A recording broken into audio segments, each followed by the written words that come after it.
Sir, अमेरिकी पनडुब्बी ने हिंद महासागर में ईरान के IRIS देना को टॉर्पीडो से डुबो दिया। अब इसमें 80 से ज़्यादा जो मारे जाने की खबर है, 100 से ज़्यादा लापता होने की भी खबर है।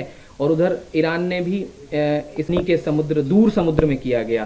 तो इस पूरे मसले पर आपकी पहले प्रतिक्रिया चाहेंगे। देखिए, ये ईरान का फ्रिगेट देना भारत के में जॉइंट एक्सरसाइज के लिए आया हुआ था और यहाँ से वापस जा रहा था। वो भारत की सीमा से बाहर निकल गया था, श्रीलंका की सीमा से बाहर निकल गया था। इस समय में इंटरनेशनल वाटर्स में था, जहाँ पर कि अमेरिका की सबमरीन के द्वारा इसके ऊपर टॉर्पीडो से हमला किया गया। यहाँ पर हमारा स्टैंड बिल्कुल क्लियर है कि वो भारत की सीमा से बाहर निकल गया था। भारत की सीमा का अतिक्रमण नहीं हुआ है, ये बात है, निश्चित है। और एक बात सही नहीं है कि युद्ध का बढ़ना इस इलाके में भी आना ठीक नहीं है, लेकिन यहाँ पर देखा जाए तो ये अमेरिका और ईरान या इजराइल और ईरान की लड़ाई है। इसके बीच में वो किस प्रकार से करते हैं, इसमें भारत कोई कमेंट नहीं करना चाहेगा और ना ही इसमें भारत की किसी प्रकार से भी हमारी सीमाओं का अतिक्रमण हुआ है कि हमारी सीमाओं के अंदर किसी प्रकार का हमला किया गया है। जी, हालांकि ईरान की जवाबी कार्य पर जो अटैक किया, जिससे जहाज में आग लग गई और युद्ध के और तेज होने का संकेत भी इसे माना जा सकता है, क्या कहेंगे? जिस प्रकार से अमेरिका और ईरान एक दूसरे के ऊपर हमला कर रहे हैं, अमेरिका ने इनके फ्रिगेट को इंटरनेशनल वाटर में डुबाया, उन्होंने उनके ऑयल टैंकर पर हमला किया, कंटेनर पर हमला किया, साथ साथ में अमेरिका और इजराइल ईरान के अंदर लगातार बमबारी कर रहे हैं। उनकी मिसाइल साइट्स, उनके जो हेडक्वार्टर्स हैं, जहाँ जहाँ उनके भंडारण हैं मिसाइल ड्रोन्स के, उनके ऊपर हमला कर रहे हैं। और ईरान भी लगातार मध्य पूर्व के देशों में अमेरिका की बेसिस पे और इजराइल के ऊपर हमला कर रहा है। मध्य पूर्व के देशों में अमेरिका की बेसिस के साथ साथ बाकी इलाकों में भी हमला हो रहा है। वहाँ तेल की रिफाइनरी, गैस की रिफाइनरी, गल्फ और हॉर्मुज़ का बंद होना, पूरी दुनिया में इसका असर नज़र आ रहा है। और इस समय में युद्ध बढ़ता जा रहा है डेफिनेटली, और इसका क्या समापन होगा, किस प्रकार होगा, इसके लिए पूरी दुनिया ही चिंतित है। लेकिन इस समय में युद्ध भयावह होता जा रहा है और भयंकर होता जा रहा है। इसमें सर उन्होंने ये भी ऐड किया भारत में, उन्होंने कहा ईरान अपने पड़ोसियों पर हमला नहीं करता, लेकिन जहां अमेरिका के सैन्य ठिकाने होंगे वहां कार्रवाई की जा रही है। लेकिन हम क्योंकि आरोप उन पर और कई तरह के भी लगे हैं, तो कुल मिलाकर आप कैसे देखते हैं? ईरान के एम्बेसडर ने और ईरान के एम्बेसडर ने ये कहा है कि देखिए किस प्रकार से वो अमेरिका की बेसिस को हमला बना रहे हैं। डेफिनेटली ये बात ईरान ने पहले भी कही थी कि अगर हमारे ऊपर हमला हुआ तो अमेरिका की बेसिस जहाँ भी मध्य पूर्व में है उनके ऊपर हमला करेंगे।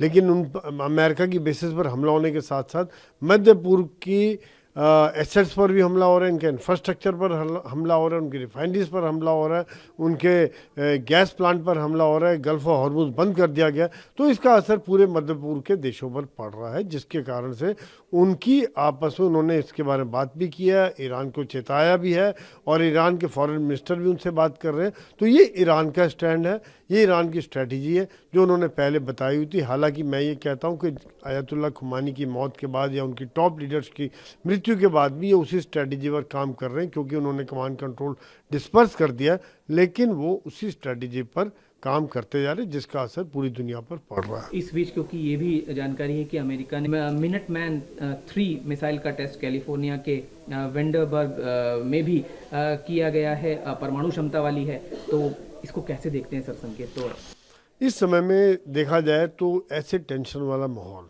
एक तरफ से अमेरिका रशिया की टेंशन चल रही है, रशिया यूक्रेन का युद्ध चल रहा है, यहाँ पर मध्य पूर्व में युद्ध चल रहा है। ऐसे में ये न्यूक्लियर कैपेबल मिसाइल्स जो हैं बहुत ताकतवर हैं, दुनिया के किसी कोने में जा सकती हैं, उनके टेस्ट करना एक तरह से टेंशन को और बढ़ा देता है। यहाँ दो एंगल हैं। अगर अमेरिका का एंगल देखें, अमेरिका की जो न्यूक्लियर लॉबी है वो कहती है कि हमने इतने सालों से किया ही नहीं टेस्ट, हम खाली कंप्यूटर पे करते जा रहे हैं, तो कहने के टेस्ट होगा तभी तो हमें पता चलेगा। जैसे आज हमारा माहौल है, कल को हमें बचाना पड़े, हमको अटैक करना पड़े, तो जब तक फिजिकल टेस्ट नहीं करेंगे तब तक कैसा होगा। जबकि रशिया और बाकी देशों का ये मानना है कि ऐसे में इस माहौल में टेस्ट करके क्या ये आर्म्स रेस को और बढ़ावा देगा, क्या ये दुनिया के अंदर एक न्यूक्लियर रेस और बढ़ जाएगी, क्योंकि रशिया भी ऑस्ट्रिक मिसाइल का टेस्ट कर रहा है, उनकी अपनी सबमरीन्स आ रही हैं, अमेरिका की सबमरीन आ रही है। तो देखा जाए तो स्टार्ट ट्रीटी ख़त्म हो गई 5 फरवरी को, उसके हिसाब से देखा जाए तो दुनिया में जो आर्म्स रेस शुरू हो जाएगी वो उसका काफ़ी भयावह हो सकता है। और यहाँ पर चाइना भी 600 न्यूक्लियर बना चुका है, वो 1000 न्यूक्लियर बॉम्ब 2030 तक बनाने की कोशिश कर रहा है। तो यानी कि इस इलाके में भी हथियारों की रेस शुरू हो जाएगी, जो मानवता के लिए एक बहुत बड़ा खतरा हो सकता है। Sir, Iran war, if we talk about IRIS, Dena was attacked, and there are many developments today. IRGC said it struck an America tanker in the Persian Gulf, and the ship caught fire. Other thing is a nuclear capable Minutes Mine 3 missile from the California, showing its military strength. If we talk about America, what would you like to say overall situation? The present geopolitical situation is very, very tense in view of the US and Israel versus Iran. This war is going from bad to worse.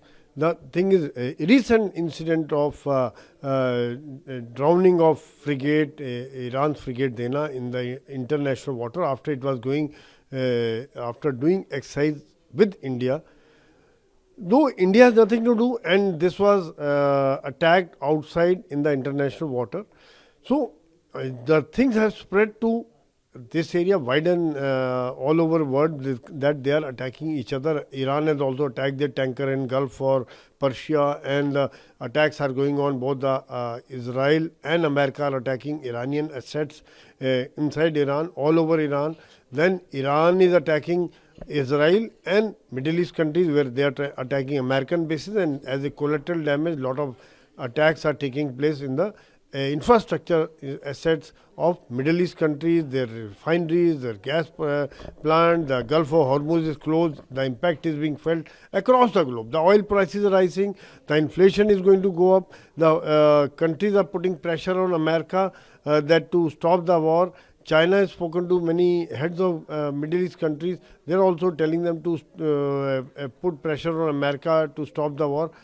That is one thing. And on the other hand, the kind of destruction, the kind of fear psychosis which is there in the Middle East, which is beyond imagination. On the other hand, when these things are going on, America has carried out a test of Minuteman 3, which is a nuclear capable missile. This was not done for so many years. With the failure of START treaty, that non-renewable or START treaty between America and Russia, and now this test also may result in another arms race between America and Russia, and not only America and Russia, the China is also joining the race.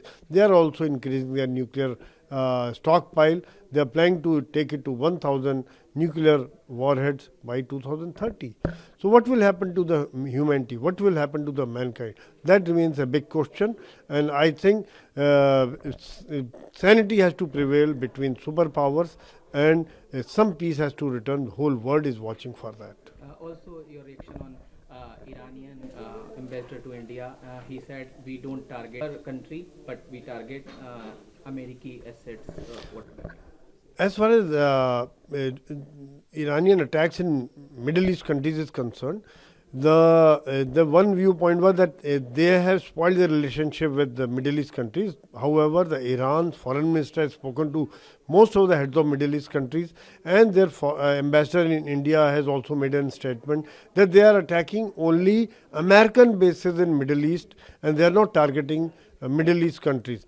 However, what we see the results, we see on the media and the videos and reports that a lot of attacks have taken place on the infrastructure, in the airports, and on the oil refineries in Saudi Arabia, in the gas plant in Qatar, and the production has reduced, and it has having a impact at the global economy. Thank you, sir. इस event में हिंदी में पहले पहले sir आज आप इस event में पहुंचे हैं इंडिया यूरोप रिलेशनशिप और यूक्रेन रिलेशनशिप पर यहाँ चर्चा हुई है, उस पर आपके पास क्या? देखिए, मोस्टेकन फाउंडेशन के द्वारा, जिसमें मैं भी एग्जीक्यूटिव डायरेक्टर हूँ, centre defence for defence analysis and homeland security research, इसके द्वारा आज India Europe strategy policy round up के ऊपर डिस्कशन किया गया, जो काफ़ी अच्छा रहा, जिसमें चेक रिपब्लिक के पुराने विदेश मंत्री रहे, यूक्रेन के पुराने विदेश मंत्री रहे, यूक्रेन के एम्बेसडर रहे और स्लोवेनिया के एम्बेसडर रहे, हमारी तरफ से भी भूतपूर्व राजदूत रहे और काफ़ी जो यूनिवर्सिटी से और पॉलिसी राउंड एक्सपर्ट्स रहे। साथ साथ में CMI और यूक्रेन प्रिज्म जो 2 थिंक टैंक हैं उनके रिप्रेजेंटेटिव्स भी आए थे, जिसके ऊपर भारत और यूरोप की रिलेशनशिप और भारत और यूक्रेन की रिलेशनशिप के ऊपर डिस्कशन किया गया, जिसमें कई बिंदुओं को टच किया गया कि किस प्रकार से भारत और यूरोप की रिलेशनशिप आगे बढ़ सकती है और जिसका स्कोप बहुत ज़्यादा है। हमारा भी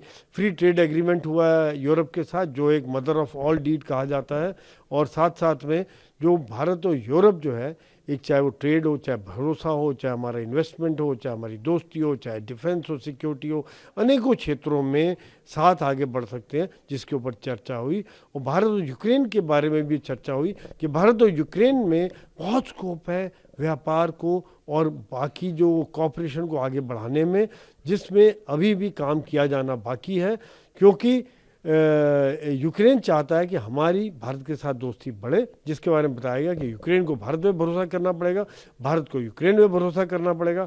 एक बात जो हमने हाईलाइट की थी कि भारत आज इंडिपेंडेंट पॉलिसी मानता है और भारत एक डाइवर्सिफिकेशन पर कर रहा है, खाली रशिया के ऊपर ही डिपेंडेंट नहीं है। आज हमने हथियारों के लिए रशिया, यूरोप, अमेरिका सबके साथ डील किए, सबके साथ हमारा काम चल रहा है। लेकिन सर क्योंकि जब हम इसकी चर्चा करते हैं ज़रूरी हो जाती है, शायद हुई इसमें आपने कि जैसे क्रूड ऑयल की ही बात आ रही है, अगर मिडिल ईस्ट से ये टेंशन बढ़ता है समय के साथ, तो एक तरफ क्रूड ऑयल का प्राइस तो जाहिर है कि वो बढ़ना तय ही है। उधर रशिया से जब हम अगर ऑयल डील कर रहे थे या कर रहे हैं, तब टैरिफ को लेकर कुछ प्रॉब्लम्स आती हैं US की तरफ से, और उस बीच रशिया और यूक्रेन के बीच ऑब्वियसली टेंशन है। तो इस ओवरऑल सिचुएशन यहाँ पे जब अभी जो इस समय में वॉर चल रही है उसके बारे में, यहाँ पर चूँकि यूक्रेन, चेक, स्लोवेनिया के रिप्रेजेंटेटिव्स, एम्बेसडर्स, उनके पुराने विदेश मंत्री थे, तो ये जो पॉइंट आया कि उन्होंने कहा है कि हम आपस में मिलकर आगे बढ़ें, एक दुनिया में शांति के लिए बातचीत करें, आपस में बातचीत कम्युनिकेशन रखें और वो इलाके देखें जिनमें हम मिलकर आगे बढ़ सकते हैं। और भारत को यहाँ सोचना पड़ेगा कि कहीं ना कहीं एक रशिया के ऊपर ही डिपेंडेंस ना रखे अपने हथियारों की, और एक उनको डाइवर्सिफाई करना चाहिए, जिसके बारे में क्लैरिफाई कर दिया गया था कि भारत का स्टेट ऐसा है कि भारत अपना देश हित को आगे रखते हुए और दुनिया में सभी देशों के साथ हम मिलकर आगे बढ़ रहे हैं, और इसमें खाली किसी एक देश के ऊपर हम डिपेंडेंट नहीं हैं। India-Europe strategy policy roundup was discussed today under the aegis of Moestegan Foundation. In this, the former foreign ministers of Czech Republic and Ukraine had taken part. Besides that, the ambassador of Ukraine and ambassador of Slovenia were also there. The think tank like CMI and Ukrainian Prism were also present there, and their delegates were there. From our side, former ambassadors and our policy makers and thinkers from university were present there. It was a very fruitful discussion covering the areas of India-Europe relationship, India-Ukraine relationship, India-Ukraine and Europe relationship, and how it can be taken forward in the fields of economy, defense, mutual relationship, education, culture, agriculture, space, AI, technology, the many fields which were discussed, and that is where probably it was felt that there is a lot of scope to go ahead.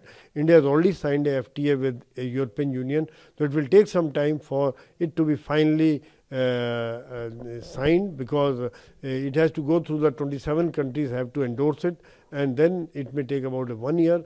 And as on the other hand, Ukraine is not a member of European Union, but it was felt that Ukraine felt that we need to do more business, more trade with Ukraine, which was accepted, and number of common areas were highlighted, which the paper on this will be submitted by Moestegan Foundation to Ministry of External Affairs to so that the major points which were touched could be highlighted. Question will be raised regarding Russia and Ukraine tension, and there is also an ongoing situation, ongoing tension between Israel and Iran.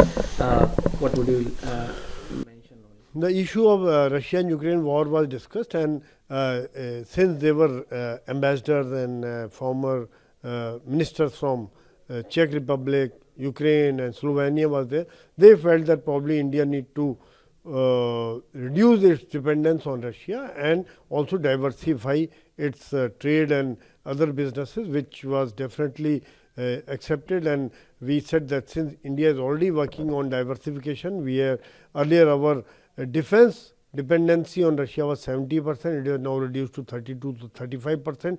We are buying weapons from USA, we are doing deal with France, we are doing deal with Germany, and we are also looking for other options also. And we are open to doing more trade with Ukraine, so that India has not closed its eyes, and we have maintained good relation with Russia as well as with Ukraine during the war. And our Prime Minister had also visited Ukraine couple of times, and we have also provided aids to Ukraine as per the requirement.